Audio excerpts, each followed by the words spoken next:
What's up, everybody? It's Legal Tender. I'm back in the building. I'm back in the vote. I pulled out some notes to make a new video. Y'all already know how I do, man. But I am so appreciative of everyone that supports the channel. Thank you, thank you, thank you. I cannot say it enough. If you're a fan of Newsmatics, if you're a fan of paper currency, if you're just getting into the hobby of Newsmatics, stay rocking with me, stay rocking with the channel. Every Tuesday is Legal Tender Tuesday, and I'll be making a new episode because I love just sharing my knowledge of Newsmatics and paper currency. Like I say, every Tuesday is Legal Tender Tuesday. Got a new episode every week speaking about something new, different, and interesting regarding Newsmatics. If you have any questions, comments, or input, put it down in the comments section. I respond to everything and I read everything. So hit me up via the comments, and thank you for the comments. I'm all over the place with this intro just because I just really want to express how much I really do appreciate you supporting the channel. So keep supporting Legal Tender Tuesday. So let's get into it. All right. So today, the notes that I pulled out are these notes right here. So they are all of the same denomination, $20 bills, and they are all the same currency type. But the reason I pulled these notes out is because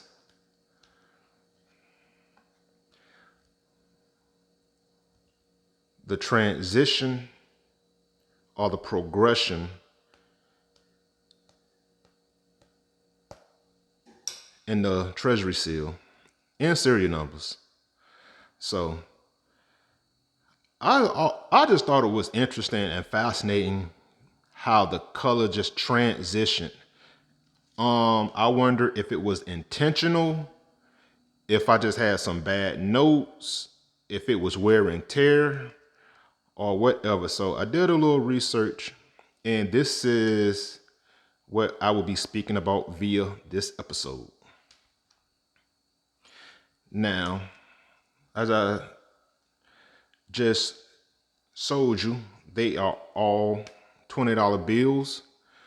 On the obverse, you have Andrew Jackson, and on the reverse, you have 1600 Pennsylvania Avenue. The only thing is a few transitional points as the notes progress. So right here we have series year 1928, the first year of the traditional small size note. This was the first and only series year that had the end. Maybe 1934, I think. But I know for a fact it started with 1928. You have the numeral right here as the Federal Reserve District identifier. 1934, I'll speak about that in this bright popping color seal in a second. 1981. The more recent time period, 1996, the 21st century. No, 20th century. And we have 2017. So again, like I said, I just really found it fascinating that the color progression, and it was on multiple denominations, but I got like some 20s that can better express the story that I'm trying to tell.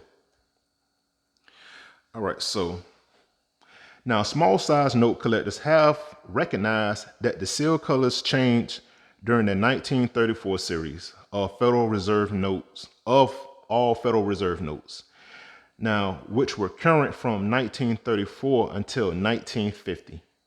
The color progression was from a vivid yellow-green to vivid blue-green to a dull blue-green.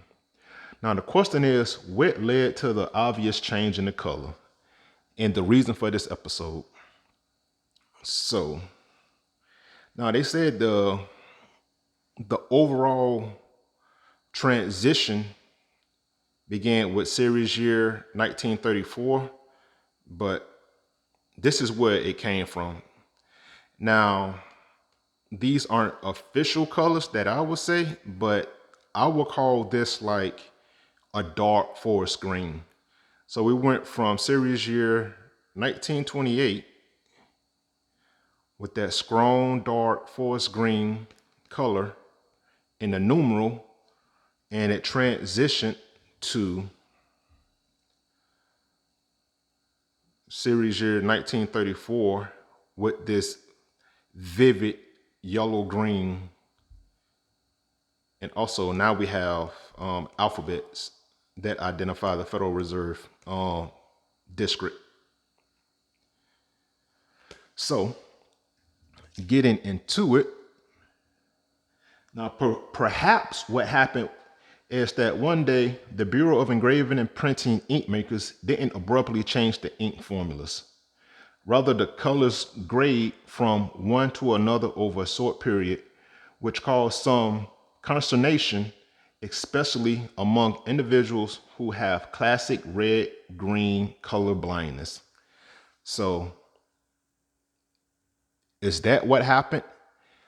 The employees that were working at the Bureau of Engraving and Printing who was mixing the ink, they just had color blindness, and they simply couldn't distinguish between the subtle shades, even under good lighting conditions. And this is what led to them making inaccurate calls regarding the proper measurements while mixing the ink. And that is why you have the varying shades of green.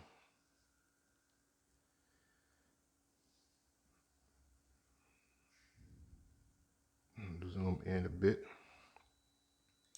Now, if you see down there, series year 1934, with that bright lime green color complexion.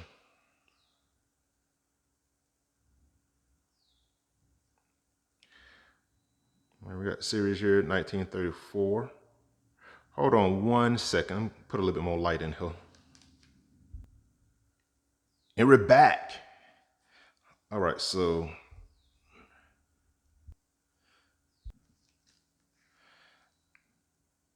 can you see that green a little bit better? That green compared to this green,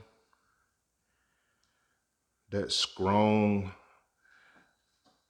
dark forest green to this bright, vibrant lime green.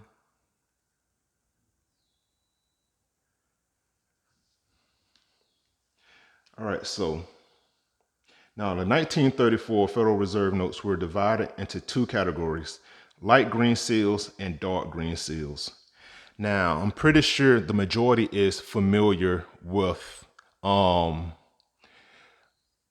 LGS, light green seals, and DGS when going to purchase notes from your local coin store or via eBay, which I get my notes from eBay. Some of them, but pretty much all of them, honestly. Now, the color division is as such. The earliest color that appeared on the 1934 Federal Reserve notes was what is now called vivid yellow-green. These are noted as the most aesthetically pleasing of the 1934 Federal Reserve notes. Now, the key adjective here is yellow. Now, yellow blue makes green. So with the ink makers suffering from red green color blindness, they wouldn't know the amount of ink that was put in just by looking at it. So I guess they put more of one into the mix until it got their color approval. And that is why you have light green seals and dark green seals. Now moving on to this note right here. We got a 1950 right there. And right here we have a 1981. Now this green is a little darker. I would call this, me personally, I would call this like mint green. Think about a peppermint, a green and white colored peppermint. And this seems to have that color distinction to me, to my eye. So I'm calling this a mint green. Now, gradually, the ink makers began to inject more blue into their mixes, and the vivid blue-green seals started to appear. Like I say, this is what we got right here. Blue-green, I'm calling it more of a mint green, but that's me. What y'all think about the colors? Now, the vivid blue-green seals have a vibrancy that is gone. And seals and serial numbers now, seals, treasury seals and serial numbers now have a unmistakably dull blue-green seal that followed. Now, this is what they mean by that. I wouldn't really call this a blue-green. I think this went back to the solid, strong forest green. Series year 1996. Look at this one right here in comparison.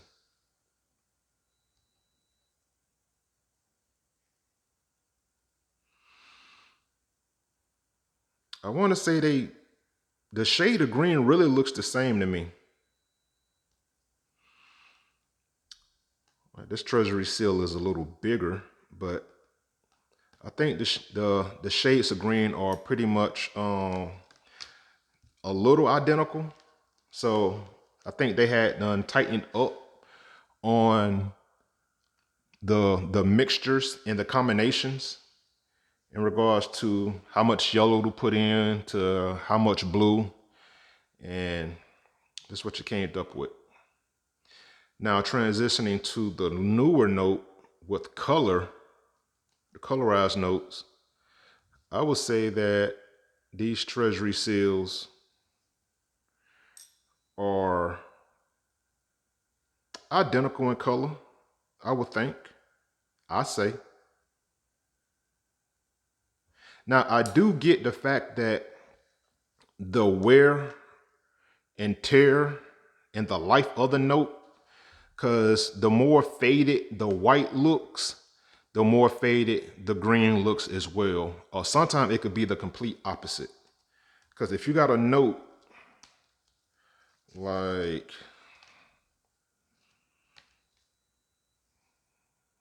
let's take this one. Now, the overall obverse, the white of the paper don't look that dull and faded. So if the paper don't look dull and faded, the green doesn't look as faded on the treasury seal.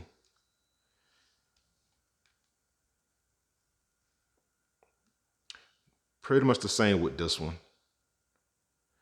Now you see the wear and tear and just the overall life worn on the note, but the white paper don't look as faded, but it's not as like stark white as well. So that makes the green stand out a little bit more. If that made any sense.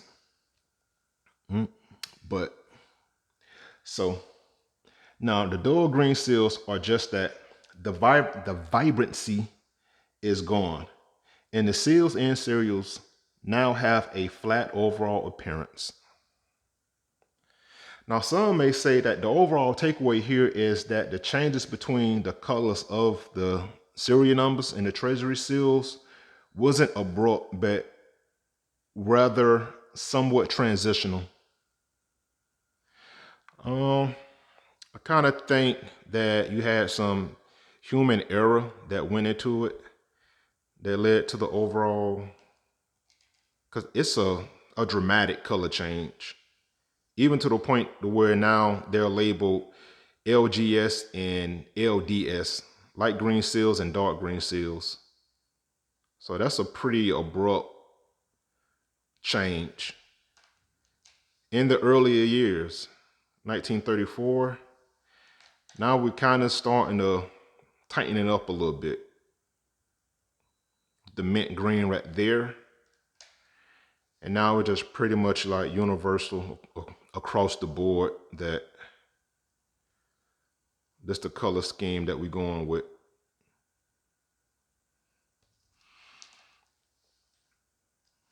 All right. I thought it was interesting. And honestly, I do agree with the 1934 series being the best looking series. Just because like that bright green pops so much. So. And did the green affect the colors on the reverse of the note? Okay, look, that's what I was talking about with that bright white paper, that dark green. It just hits a certain kind of way.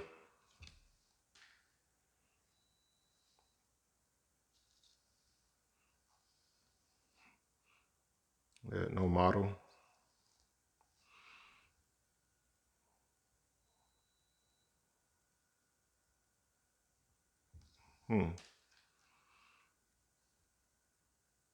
It's a 1934 note. I knew it.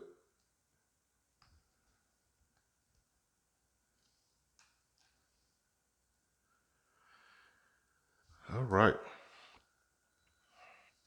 Well, I just wanted to speak a little bit about my interest in the different shades of green on the Federal Reserve notes. That's all we got for this one. Like, comment, subscribe, and thank you for the love and thank you for the support. All right, till next time, keep it legal, keep it tender. Talk to you soon.